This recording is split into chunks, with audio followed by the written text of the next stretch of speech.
guys, welcome back to my channel. If you're new here, welcome to my channel. My name is Harley, and today I'm going to be making one of my favorite things, key lime white chocolate chip coconut cookies. That's right, this is an original recipe, and I hope you enjoy it. I have an entire container of key limes. If you know me, you know I am obsessed with key limes. I love to go to the Key Lime Festival every year in Key West. It is one of the most divine festivals with everything you can imagine. Key lime, from alcoholic drinks to food, to breakfast foods, to pies and treats. This recipe is super simple. Anyone can make it. All you need are these teeny little limes, not this one. There's a difference. You need the actual key limes. I don't recommend using the key lime juice in a bottle. Most grocery stores have this Nellie and Joe's key lime juice from Key West, famous key lime juice. There's like really no such thing. Trust me, I can attest to that. I have never seen this in Key West. I have been going to Key West since I was a child. We got a bottle of Kermit's key lime juice from Key West. We brought it home. It does have to be refrigerated after you bring it home. This is very good, but it does not replace these fellas. Why? These guys are gonna give you that fresh zest that you want in the cookie. You're gonna use your microplane, you're gonna zest these. It's gonna give it that delicious, rich tartness with the sweetness from the sugar. It's gonna be amazing. So a lot of people think that the key limes that we eat come from Florida. That is not true. They do not come from the Florida Keys. As early as 1565, Spanish explorers brought the key limes to the Florida Keys, and ever since then they have been a staple. However, today they are more of a personal grow house or a backyard tree down in Florida. They are not commercially grown. They were commercially grown starting in about 1839-ish. Key limes brought a lot of money to South Florida. That's why a lot of the properties are very expensive. They don't have those farms anymore because land is at a premium. The Great Miami Hurricane of 1926 completely devastated that area of Florida, South Florida, Florida Keys, and a lot of the key lime commercial farms were destroyed and they never came back. One of the reasons is because imports from places like Mexico or Central America or the Caribbean were cheaper. The competition between the import market that was coming into the United States and what was coming out of Florida, there was no comparison, and it completely took over. And today about 10%, actually less than 10% of the key limes that are sold in the stores are actually from the state of Florida. So our key limes come from Mexico, they come from Central America, and they come from the Caribbean. These ones are Mexican. They're very hard to find, especially if you're in the Northeast. However, I will note that Wegmans does have key limes, and that is where I get mine. I can't get them anywhere else, to my knowledge. If you know where to get some key limes, please leave that down below so that I have an idea, because the only place that I can find a key lime up in the Northeast is Wegmans. You don't want to use the larger limes because they're not going to give you that same acidity level and tartness. In a pinch, if you had to make a modification, it would be okay, it just wouldn't taste the same. This whole bowl would make about 1 key lime pie. For this recipe, I'm going to use 5 key limes and the zest of 5 key limes. I'm going to juice them and I'm going to zest them. If you needed to use the concentrate, I highly recommend ordering it online from a reputable place and not picking it up at like your local store, unless it's a boutique kind of place that sells quality. Nellie's, they sell it at ShopRite, they sell it at Wegmans, they sell it in a lot of different stores. It says Key West lime juice. It doesn't say key lime juice. And there's a huge difference, and that's why this tastes very different if you were to substitute. Kermit's is actual key lime juice, and it does have a little bit of benzoate, which is a preservative in it, but it says that it is about 1%. So this is as pure to this as you're probably going to get. If you're going to use key lime juice, you can use about 2 tablespoons or 3 tablespoons or somewhere in between, whatever your taste liking is. My recommendation is to put the butter in your mixing bowl, whip that really good. Once everything's nice and fluffy, before you add your egg, you can add your sugar, but before you add your egg, you're gonna wanna add your key limes to taste.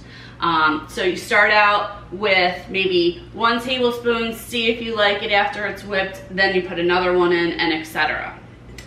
For this recipe, for us, we like 5 key limes and a zest of 5 key limes because we are huge fans. And I like to juice them by hand, but you can certainly use a lime juicer. The only issue you may have is the holes in a regular lime juicer may be too big, and some pits or things that you don't want in might fall through. So I do like to use one of the mesh nets to catch the pieces of lime, because you don't want pieces of lime in the cookie. Key limes are a great source of vitamins A and C, so you can consider this a healthy cookie recipe. I'm just kidding, it's not healthy. It has a ton of sugar in it. I've tried to cut as much of the sugar out as I could. I have not tried sugar replacements. I have not tried alternative flours. So I can't really tell you how the cookies are gonna taste if you choose to use like an almond flour or something that's not flour based. The sugar that I'm gonna use is gonna be regular granulated sugar as well as light brown sugar. You certainly can use dark brown sugar if that's what you have. I don't know that it makes a huge difference. Chocolate chips. The recipe calls for white chocolate chips. I'm not a huge fan of white chocolate chips. I will tell you I am a fan of dark chocolate. However, this cookie needs white chocolate chips. The balance with the tartness of the key lime is just amazing. So I recommend trying it that way first. If you don't like it, you can substitute regular chocolate chips or dark chocolate chips. It also calls for some coconut. I like to buy the coconut flakes. You don't want them sweetened, you want them unsweetened because you are going to be adding sugar to this. If you have the sweetened ones, you're going to have to modify your sugar. These are from Wegmans, they're organic. I think it was like $2.99 for this huge bag. If you desire, you can add chopped nuts to this recipe as well. I don't like them, so I am not going to put them into my cookies. With all of that said, let's get started and jump into making this delicious buttercream, zesting our limes, and juicing them.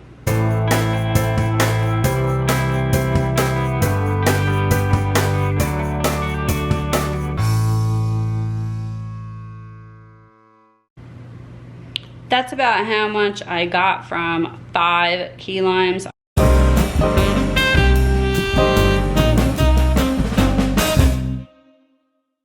You can see some of the seeds have come out because I am using a regular lime juicer, and this is all the deliciousness in this yellow bowl.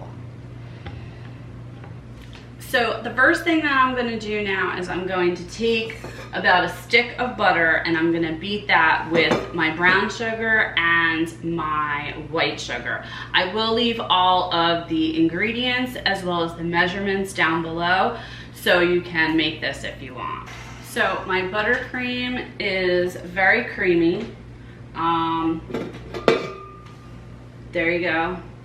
It doesn't look like that much, but it's perfect amount. What I'm gonna do now that I have whipped it is I'm gonna add some of the wet ingredients to this, but I'm not gonna add the egg yet because I wanna taste the level of key lime that I'm putting into this before I add that egg. So that way I'm satisfied with whatever's happening in this bowl. Going to add the juice of the 5 key limes.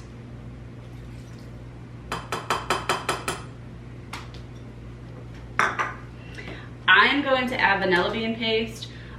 You can certainly add vanilla bean or vanilla extract. I like the paste. I think it intensifies the flavor. And since I still have some from the holidays, I don't want it to go bad. And then I'm going to add the zest. but I didn't add all of it. I left some in here. So I'm gonna go ahead and I'm gonna let this whip again.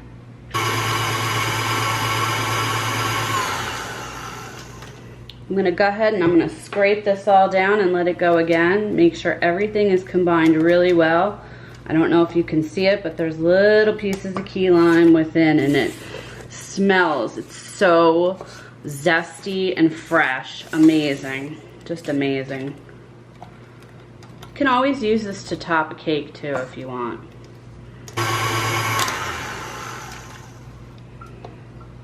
So yes, I did add the rest of the key lime zest in because I am such a huge fan.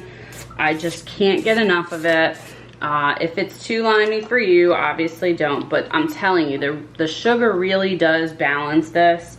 So if you're not a fan of like key lime pie, this is a more relaxed version of key lime when you add this much sugar to it.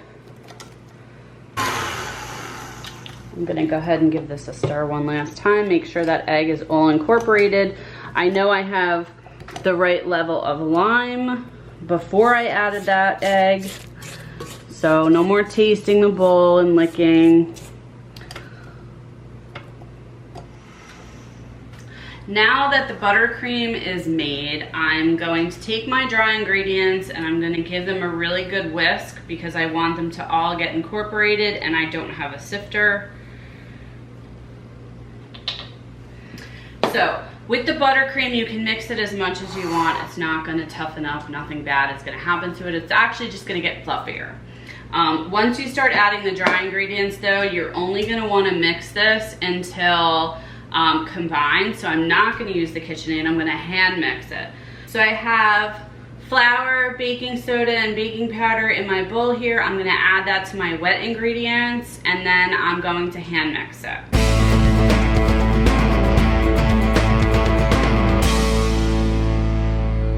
So this is my cookie batter. To this, I'm going to add my chips and I'm going to add my coconut. So since not everyone likes coconut, I'm pretty much just gonna put about a handful of this into the batter. You can use more or less depending on your likings, or you can just use none at all.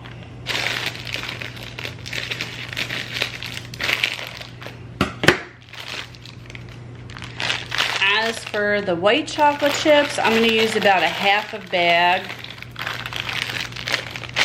You can use the whole bag if you're like in love with it and want a million chips in every cookie. I'm not a fan of that. And now I'm just going to combine them all together. So because I don't want to overmix it, that's good enough. A lot of people do not realize that using cookie sheets that are the flat sheets are best for baking cookies. Why is that? I have no idea. All I know is the bottoms don't burn when you use these, so you should use them. You don't have to line them, you can grease them. I prefer to line them. I am going to line them with some parchment baking sheets. I do this for two reasons. One, it's a heck of a lot easier to clean up the mass, and also I think it extends the life of your cookie sheets, and even though you can probably get them for $5 or $10, you still don't want to have to continuously replace them. You should also probably invest in a medium-sized cookie scooper. They make the cookies uniform, and I found that when I do them myself and just kind of plop them all over, it turns out to be a big disaster. So I highly recommend the cookie scooper. What I'm going to do is I'm going to take enough to fill the scoop without overfilling it, and I'm going to put it on my cookie sheet, and I'm going to repeat this like a million times. If you want smaller cookies, you can use a small cookie scoop. If you want larger cookies, you can use a larger one. I just find that this makes a really good sized cookie. And since these aren't for me to eat at home, and I'm not gonna just make a giant cookie or a bunch of giant cookies and they're all mine, I'm taking these with me to a party. So I am going to make them with the medium scoop.